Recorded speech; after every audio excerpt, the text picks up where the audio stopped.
us ready because we are all ears. But we got to start in Green Bay this morning. That character died. Well, I know.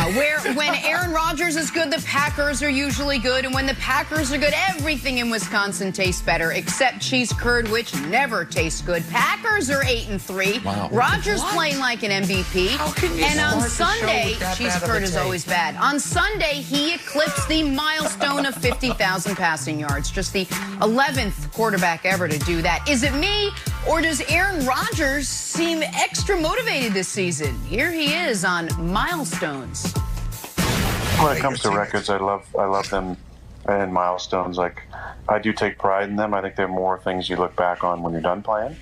I don't think I'm done by any stretch of the imagination, even though some people may have thought so in the off season. Oh. I love that. Just drop something so right down there, Aaron Rodgers. Yeah. I know he is. His expressions are great. Brandon, are you surprised Aaron Rodgers is still using all that stuff that happened in the offseason, all those offseason headlines to push, to motivate him this season? Absolutely not. When you think about the ultimate competitors, you got to think about how they approach work every single day, not just on game day. When I took the field in practice, I wanted everybody to walk away from that practice, the groundskeepers, the PR staff, the equipment manager. I wanted everybody to go home that day and say, did you see what Brandon did today? Or let me tell you what Brandon did today. So when you draft a quarterback in the first round, when you're probably one of the greatest players ever in the National Football League to potentially take your spot sooner rather than later, then of course you're going to have a chip on your shoulder. But I will say this. Maybe the Green Bay Packers are smart. Maybe they're right, Nick. If they draft a quarterback and it forces him to do this, to ball out the way he's balling, then they're pretty smart. Like, we can go back to 2016 year, and even going back to 2012, Nick, where he's having his greatest year ever, probably better than 2012, and that's saying a lot. So here's the problem, Brandon. I knew someone was going to say this, and this is why Aaron's quote makes me upset. Because Aaron, I'm sure Aaron does have a chip on his shoulder about them drafting Jordan Love. He had a chip on his shoulder for a decade about Alex Smith going 1 and him falling all the way to the 20s, where he had to then sit behind Brett Favre for 3 seasons. But the reason this narrative bothers me is it lets Brian Gutekunst off the hook. Aaron Rodgers is great because Aaron Rodgers is great. He's great because, as far as physical gifts, he's one of the 3 most talented quarterbacks we've ever seen in the history of the league. Even his down years, as he has put it, are career years for most guys, and this year he's having a career year even by his standards.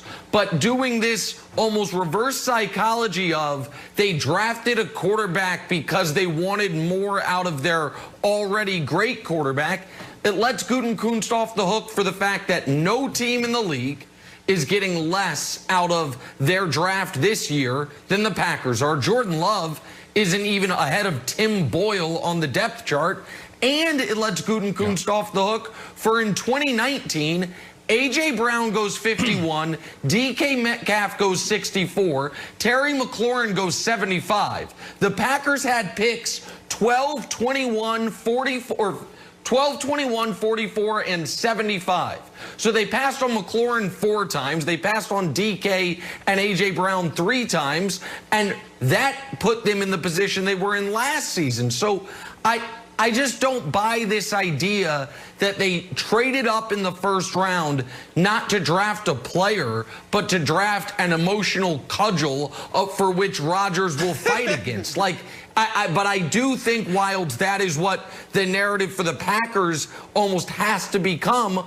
Otherwise, the pick looks absurd on its face. Okay, I'll throw a wrench in the system. Just because I'm conflict averse, I would listen to this quote if I ran the Packers, and I'd be like, hey, Aaron, do you want us to trade Jordan Love? let's just be honest. Do you want me to trade Jordan Love? Because it feels like we got like a Jimmy G, Tom Brady, Patriots thing. Your feelings are a little bit hurt. You think that we don't believe in you. Remember, we traded up to get him. The Colts probably want him. We traded up because someone's going to grab him. It might have been the Colts. The Patriots traded Jimmy G. They got 9 players in return. Also, we probably owe it to Jordan Love to let him play somewhere. There's been 4 quarterbacks in the first round. They all look great except Jordan Love, who's just riding the pine. So, Nick, would you consider trading Jordan Love if these little, like, kind of passive-aggressive quotes from Aaron Rodgers keep coming? Absolutely. If Rodgers keeps this up, Brandon, I would say if he keeps this up and they play well in the postseason, whether they make the Super Bowl or not, you absolutely have to consider trading Jordan Love for this reason, I would argue, Jenna, is you have to he's a first-round pick. So you have to make a decision on him basically by the end of year 3. That's the spot Baker, for example, is in this year. Are you going to pick up the 5th-year option or not? If Rodgers shows no signs that Love's going to get on the field in the next 2 years after this one, then you're going to end up probably having to trade him for 20 cents on the dollar or lose him for nothing. So, yeah, I absolutely, not just because it would make Rodgers feel better, but because you can recoup some of the assets you squandered on that pick right now. All right, so let's table the future for just a second and talk the present. Patrick Mahomes, obviously still a pretty heavy MVP favorite, but there's Aaron Rodgers right on his heels. Brandon, is Aaron Rodgers closer to stealing an MVP away from Patrick Mahomes than the odds would lead you to believe? I believe so, Jenna. We have a jet ski and we have a tube. So riding the jet ski, we have Patrick Mahomes. And right behind Patrick Mahomes holding on, you have Aaron Rodgers. And on the tube, you have Russell Wilson. I don't know if you've ever been on the tube, but it's wild back there. You can fall off any time. So, yes, it's closer than we think. Now, Nick, a lot of people want to make you believe that, oh, Patrick Mahomes he's a clear-cut MVP right now. I don't think so, man. I went to my buddy Hubs, and I said, Hubs, help me argue this point that Aaron Rodgers could potentially be the MVP. It's interesting what we found. All these categories, all these passing categories, he leads the NFL in. It doesn't say Patrick Mahomes. It doesn't say Russell Wilson.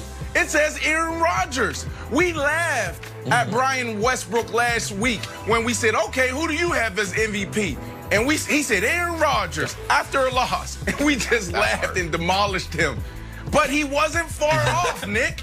I truly believe that this could potentially get really interesting in the next couple weeks where you have Aaron Rodgers now get in front of the jet ski and now you have Patrick Mahomes is holding on. Patrick Mahomes with the schedule, he could potentially go to the tube. I'm not sure. Oh, Russell Wilson? Okay, all right. First of all, you painted a beautiful picture there, and I appreciate that. And shout out to Hubs. He wears a lot of hats on this show. Hey, can we get our graphic team or design team to get that picture designed up? Let's get that designed up, that picture. Oh, okay, all right, we should have that in the next 20 minutes, I'm sure. Well, so Mahomes is driving, Rodgers is behind his back holding on, and Russell Wilson's on the tube riding the waves. I love it. So here's the reason why I think Rodgers is in such a rough spot. I'm going to go in the way back machine to 2011.